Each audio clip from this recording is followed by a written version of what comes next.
सोचने लगी अभी ये नारी हमसे बहुत दूर है, शायद पास गए तो भय से भाग जाएगी, इसे समीप आने दो। सबरी धीरे धीरे झाड़ू लगाकर उसी कुटिया की ओर बढ़ती जा रही है। हमने आंगन नहीं बुहारा, मन को नहीं सहारा, कैसे आएंगे भगवान, कैसे आएंगे भगवान।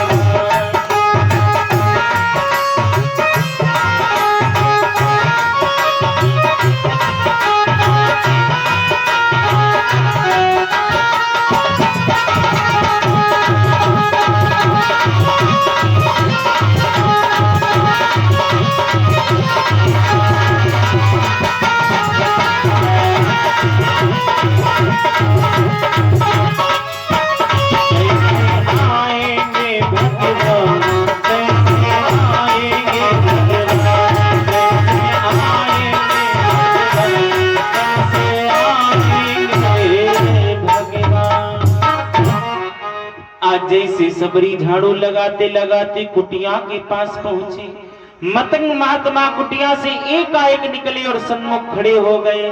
अब तो सबरी के हाथ पैर कांपने लगे, झाड़ू हाथ से छूट गए, आंखों से आंसू बहने लगे, क्योंकि सबरी जब जब किसी महात्मा के पास गई, जब जब किसी से याचना की, हमेशा उसे तिरस्कार ही मिला, अपमान ही मिला। आज सबरी डर गई कि कहीं ऐसा ना हो मुझे अधम जानकर ये महात्मा मेरी इस सेवा को भी छीन ले।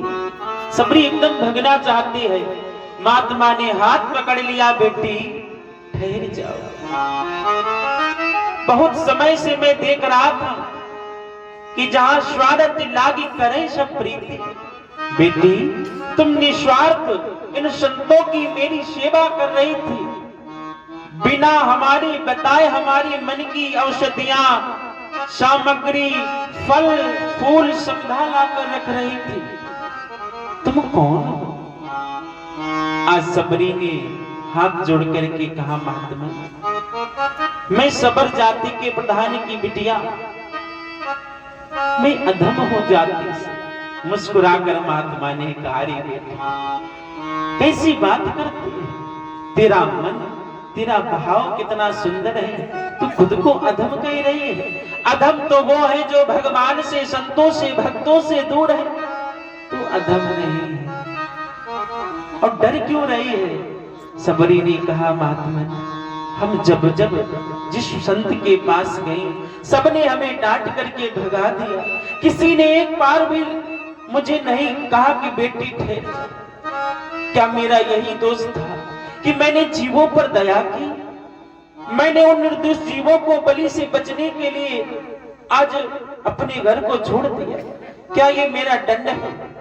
मतंग महात्मा बड़ी गदगद हो गए, बेटी तुम्हारा कितना सुंदर भाव कि उन जीवों की रक्षा के लिए तुमने अपने परिवार को, अपने जीवन को दुख की भक्ति में झोंक दिया। बेटी अब तुझे डरने की आवश्यकता नहीं है, आज से तू इसी कुटिया में रहकर संतों के बीच सेवा कर और भगवान का भजन कर। तब तक इधर जो अन्य शिष्य मंडल थे, अन्य महात्मा थे, सब आश्रम पर लौट आए। कुछ संतों ने सबरी को चित्रकूट के वनों में भटकते पहले देखा था। एकाएक संतों ने कहा, गुरुदेव आप जानते हैं ये जाति की अधम है और आपने इसे रहने को कह दिया। अरे ये अपावन कुलहीन हमारे आश्रम पर नहीं रहे। जब महात्माओं ने विरोध किया सबरी का, तो मतंग महात्मा कहने लगे, संतो तनिक तो विचार करते, हम संत हैं, हमें समाज से दुनिया से क्या लेना देना। आज संतों के आपस में बात होने लगी कि महात्मा का भाव बिगड़ गया, मतंगमती के नेत्रों में दोष आ गया है। और उसी समय प्यारे भक्तों, आज मतंग मुनि का ही विरोध करके महात्मा आश्रम को छोड़कर जाने लगे, शिष्य मंडल अपमानित करके महात्मा को छोड़कर जाने लगे। आज सबरी ने सबके संतों के चरणों में लिपट करके रो करके कहा, महात्माओं मेरी वजह से गुरुदेव को मत छोड़ो, मैं छोड़कर अभी आश्रम को जा रही हूँ। मतंग ऋषि ने डांट करके कहा, सबरी सावधान, जो तूने आश्रम के बाहर पैर रखा। अरे शबरी, आज मैंने जाने सच्ची सेवा तो तेरी है। ये शिष्य केवल कहने मात्र के मेरे शिष्य हैं। ये सब स्वार्थ के वशीभूत मुझसे लगे हुए थे, इन्हें जाने थे।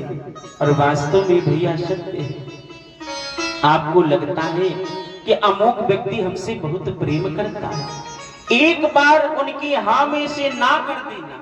परीक्षित जी, जिससे हमारा आपका ज्यादा लगाव हो, एक बार उनकी हाँ में ना कर देना, पल मात्र लगेगा, आप देख लेना वो आपकी इज्जत एक ही बार में उतार